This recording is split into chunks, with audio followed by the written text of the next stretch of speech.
A combinação, ela tem uma coisa muito parecida com o arranjo. Nós também temos uma grande quantidade de coisa para ser agrupada em grupos menores. A fórmula é muito parecida. A única diferença é que aparece esse p fatorial aqui embaixo. Além do n fatorial por n menos p fatorial, vai ter um p fatorial. E a gente vai ver em qual situação que a gente usa a combinação. Nessa situação aqui, por exemplo, eu tenho 30 alunos que vão ser organizados de 3 em 3. Esse agrupamento de alunos, eles não têm posição para ficar, não tem tesoureiro, presidente, secretário. É simplesmente um grupo de 3. Então, se eu formo um grupo Maria, João e Luzia, ou troco a ordem desse grupo, ele permanece o mesmo. Quando a gente tem esse tipo de situação, que cada elemento do agrupamento não tem o seu devido lugar, que tanto faz, isso é uma combinação.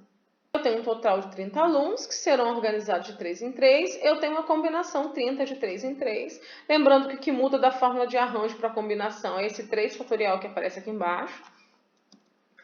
E aí eu vou ter que diminuir aqui, né? O 30 menos 3 que vai dar 27. Quando a gente tem 2 fatoriais embaixo e um em cima, eu vou desenvolver o maior de cima com o maior de baixo, que são 30 e 27.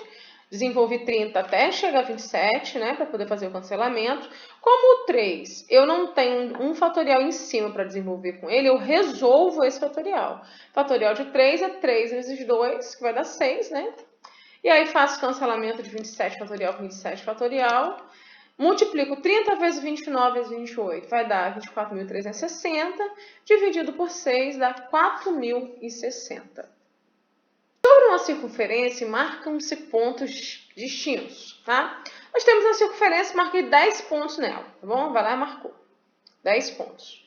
Primeira situação, quantos segmentos de reta eu posso construir com extremidades em 2 desses pontos?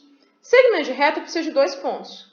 Qualquer ponto que eu ligar a outro ponto, eu tenho um segmento de reta. Então, eu tenho 10 pontos para serem agrupados de 2 em 2. A dúvida que surge é o seguinte, se é um arranjo ou isso é uma combinação? Por que que isso é uma combinação? Porque quando eu ligo o ponto D ao ponto J, e se eu ligar o J ao ponto D, eu tenho a mesma reta. Ou seja, não tem uma determinação de que tem que ser primeiro tal ponto e depois tal ponto. Os pontos agrupam os dois, não faz diferença a ordem, se é D primeiro ou J primeiro. Então, nesse caso, eu tenho uma combinação. Total de 10 pontos. Para fazer segmento de reta, a gente tem que saber o que é um segmento de reta, que segmento de reta une 2 pontos, por isso que eles estão sendo agrupados de 2 em 2. Então, eu tenho a combinação 10, 2, né, usando a fórmula 10 fatorial, 2 fatorial, e aqui dentro a diferença, né, que é 10 menos 2. Eu desenvolvo 10 com 8, que são os dois maiores. 10 desenvolvo até chegar a 8. Como 2 não dá para desenvolver com fatorial em cima, porque eu só tenho 10 com 8, não sobra um outro fatorial para fazer com 2, eu resolvo o 2 fatorial, que dá 2. Cancelo, né? 8 fatorial com 8 fatorial, vai sobrar para a gente 90 por 2, que dá 45. Aqui eu tenho a mesma questão, porém agora eu vou formar quadriláteros. Qual a diferença? É que ao invés de eu estar combinando, agrupando esses pontos de 2 em 2, eu vou fazer isso de 4 em 4. Então eu tenho novamente 10 pontos, só que agora estão sendo agrupados de 4 em 4, por isso que a minha combinação é 10, 4. Fórmula, né? 10 fatorial por 4 fatorial, 10 menos 4, dá 6. Desenvolve o maior de cima com o maior de baixo, que é 10 e 6.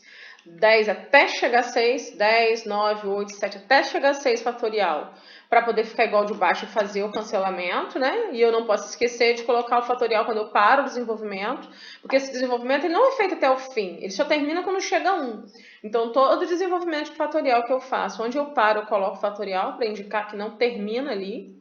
E o outro número, que é o 4 fatorial, eu não tenho como desenvolver ele com outro valor, porque não sobrou ninguém aqui para desenvolver com ele. Então, eu resolvo o 4 fatorial. 4 vezes 3, 12, vezes 2, 24.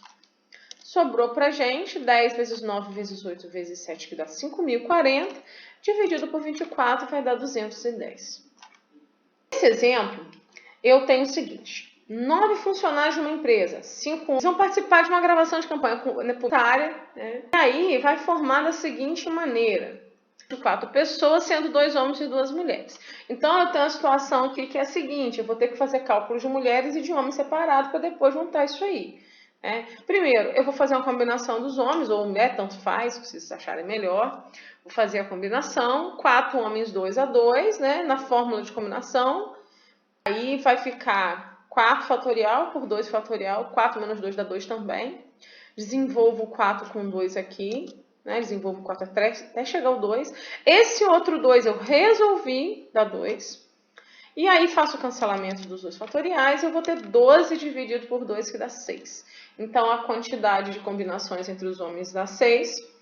Agora, eu vou fazer a combinação entre as mulheres. São 5 mulheres para serem combinadas 2 a 2, né? Mesma situação, só que agora é com 5, né? Desenvolvi o 5 até chegar a 3, cancelamento. Sobrou pra gente 20 dividido por 2, que dá 10. O total de maneiras distintas, eu tenho que multiplicar as duas quantidades, né? Porque eu tenho um grupo formado por homens e mulheres, e aí eu faço o cálculo das combinações de homens e de mulheres e multiplico depois.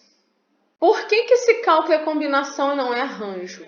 Porque esses homens e mulheres não têm lugar pré-definido, né? Se eu pego um grupo de 2 mulheres, Maria e Joana, ou Joana e Maria, esse grupo é o mesmo. Se eu pego um grupo de João e Manuel, Manuel e João, esse grupo é o mesmo. Os elementos não têm lugar predestinado, não tem lugar para ficar. Quando a gente tem comissões formadas por presidente, secretário tesoureiro, por exemplo, cada um tem o seu determinado lugar, isso é um arranjo. Mais para frente a gente vai poder estudar melhor a diferença de arranjo e de combinação.